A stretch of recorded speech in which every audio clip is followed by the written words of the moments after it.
You know someone who seems perfectly fine on the outside.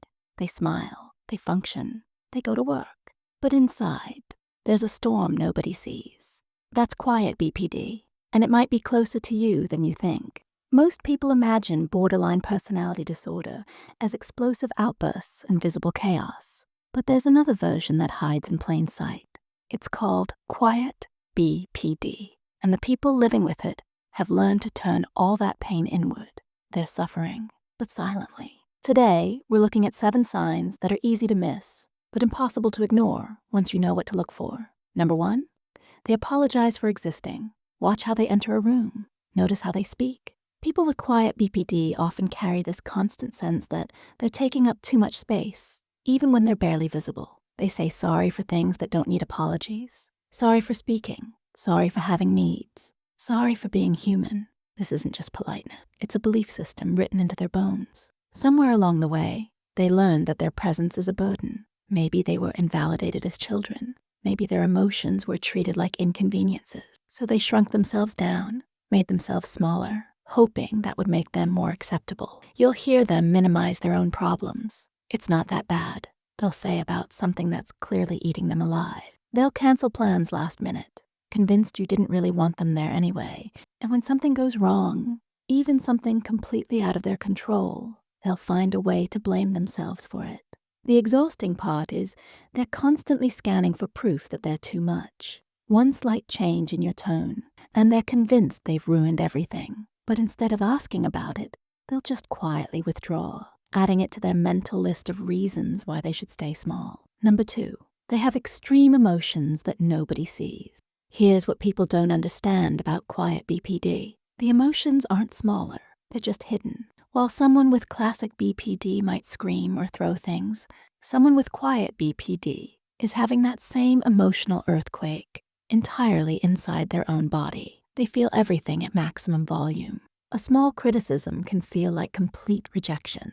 A friend not texting back can spiral into hours of panic about whether the entire relationship is over. But they've learned to keep it all behind a calm face. They'll excuse themselves to the bathroom to cry. They'll wait until they're alone to fall apart. This kind of emotional suppression is like holding a beach ball underwater. It takes constant energy, and it doesn't make the emotions go away, it just delays them. So they might seem fine in the moment, but later that night, they're replaying every conversation, analyzing every word, convinced they said something wrong. Their internal experience doesn't match their external presentation. That split creates a loneliness that's hard to describe. They're in pain, but nobody knows. And they've convinced themselves that if people knew how they really felt, they'd be rejected anyway. So they keep performing stability while drowning in feelings. Number 3, their relationships feel like walking on glass. People with quiet BPD want connection more than anything, but they're also terrified of it. This creates relationships that are intense but unstable. Even if the instability is all happening in their mind, they'll read into everything. You took 5 minutes longer to reply. They're already constructing narratives about what that means. You seemed slightly distant during a conversation. They're now convinced you're pulling away. But instead of bringing it up, they'll start to pull back first, protecting themselves from a rejection that might not even be coming. This is where the quiet part gets complicated. They won't tell you they're upset.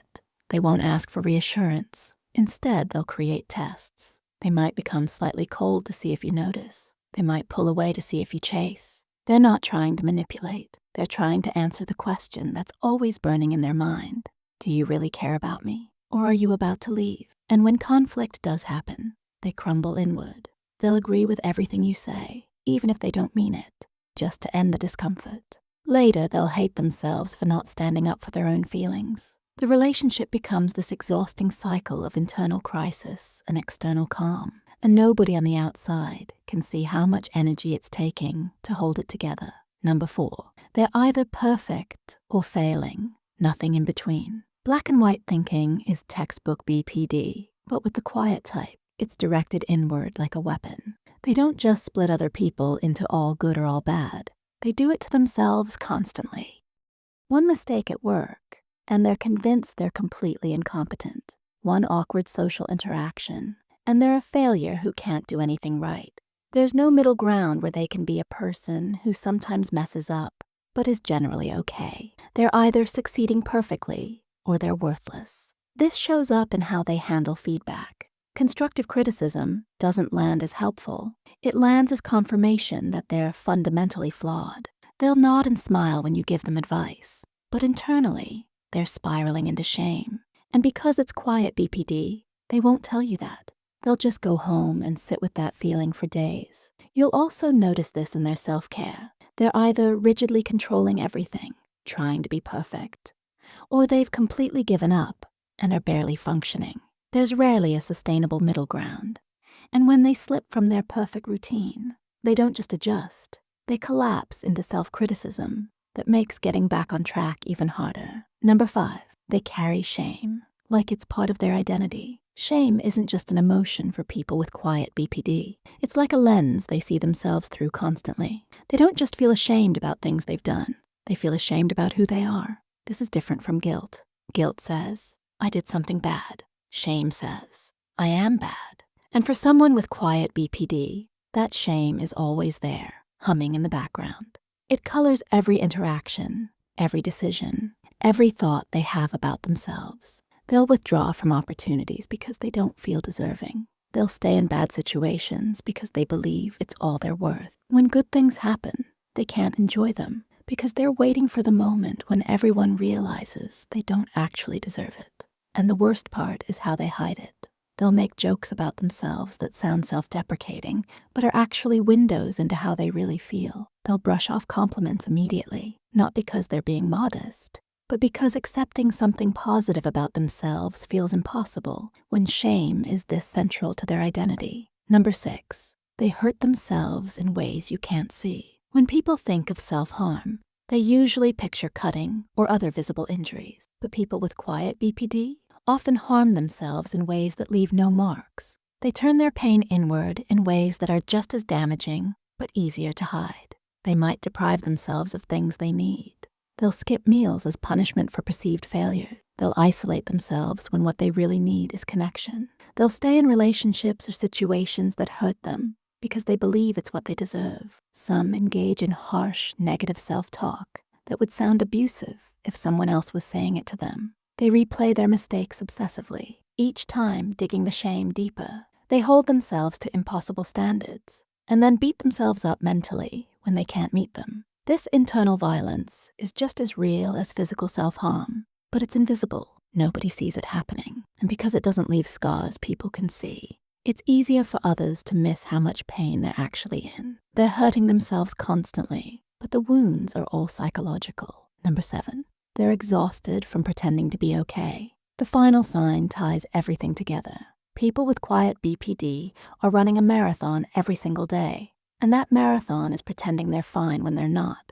They're managing intense emotions while keeping a straight face. They're navigating relationships while convinced everyone is about to leave. They're fighting shame and self-hatred while trying to function in the world. And they're doing all of this without letting anyone see the effort it takes. This creates a specific kind of tiredness that sleep doesn't fix. It's the exhaustion of constantly monitoring yourself, editing your responses, making sure you're not being too much or showing too much. It's the fatigue of living in your head, analyzing everything, trying to keep the storm contained. You might notice they seem drained for no apparent reason. They might cancel plans, frequently, not because they don't care, but because they've hit their limit of pretending. They might seem disconnected or numb, and that's because emotional suppression eventually stops working, and everything just goes gray. The tragedy is that the pretending itself is part of what keeps them sick. They need help.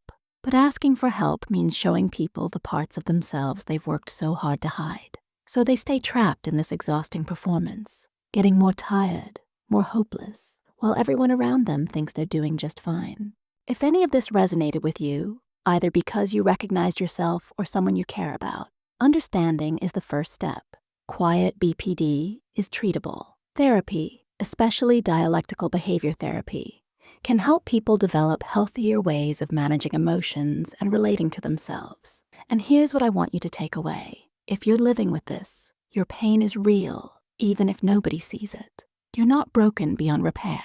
The fact that you've survived this long while carrying this much is actually proof of your strength, not your weakness. Now, I want to hear from you. Drop a comment and tell me which sign hit closest to home. I read every single comment, and your stories help other people feel less alone. If this video helped you understand something you've been struggling to name, hit that like button and subscribe, because we dive deep into mental health topics that don't get enough attention. And share this with someone who needs to see it. Sometimes understanding yourself starts with someone else, explaining what you couldn't put into words.